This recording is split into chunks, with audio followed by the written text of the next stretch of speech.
তেতিয়া সেই জনগোষ্ঠীটোৰ ভৱিষ্যতটো অন্ধকাৰ হয়।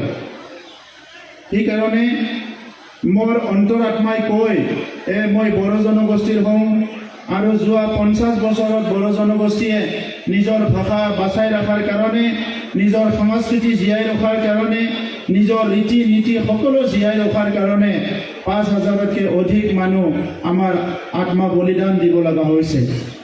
আৰু সেইকাৰণে এই কথাবিলাক মই খুব ভালকৈ বুজি পাওঁ যে সকলো জনগোষ্ঠীয়ে এজনে আনজনক, এটা জনগোষ্ঠী আন জনগোষ্ঠীক মৰম কৰা, সন্মান কৰা এই পৰিৱেশটো আমি জীয়াই ৰাখিব লাগিব।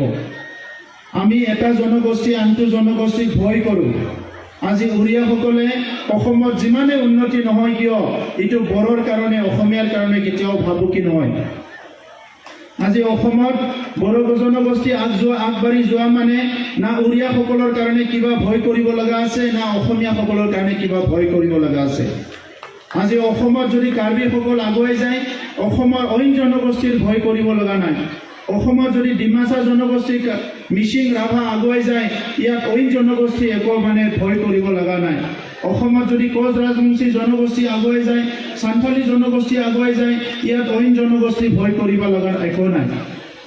আজি ভাৰতবৰ্ষখন সুন্দৰ। আমাৰ প্ৰধানমন্ত্ৰী নৰেন্দ্ৰ মোদী ডাঙৰীয়াই ভাৰতবৰ্ষখন বিশ্বগুৰু কৰাৰ কাৰণে এটা সপোন দেখিছে। আৰু ভাৰতবৰ্ষ ইমানেই এটা মহান দেশ।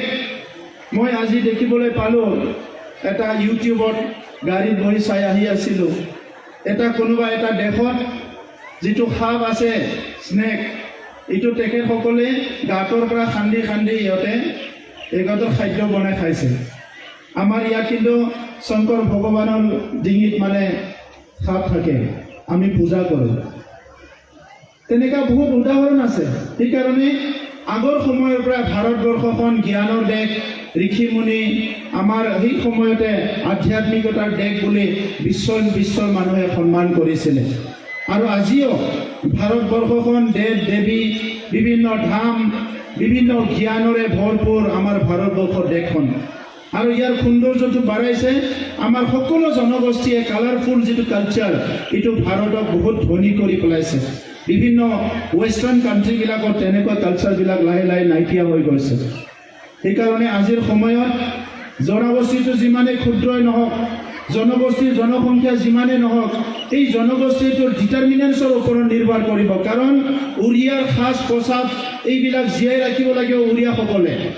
আৰু আজি আপুনি যিমানে শিক্ষিত হওক, যিমানে ধনী হওক, ৰাজনীতিভাৱে যিমানে পাৱাৰফুল হওক, আপুনি নিজৰ কালচাৰটো, নিজৰ সংস্কৃতিটো কেতিয়াও পাহৰি যাব নালাগে। আৰু ইয়াৰ কাৰণে মই বন্ধু আমাৰ সঞ্জীৱ কান্তি ডাঙৰীয়াক ধন্যবাদ জনাইছোঁ। আজি নুৱাখাই ফেষ্টিভেলত তেখেতে পুৰা জাতীয়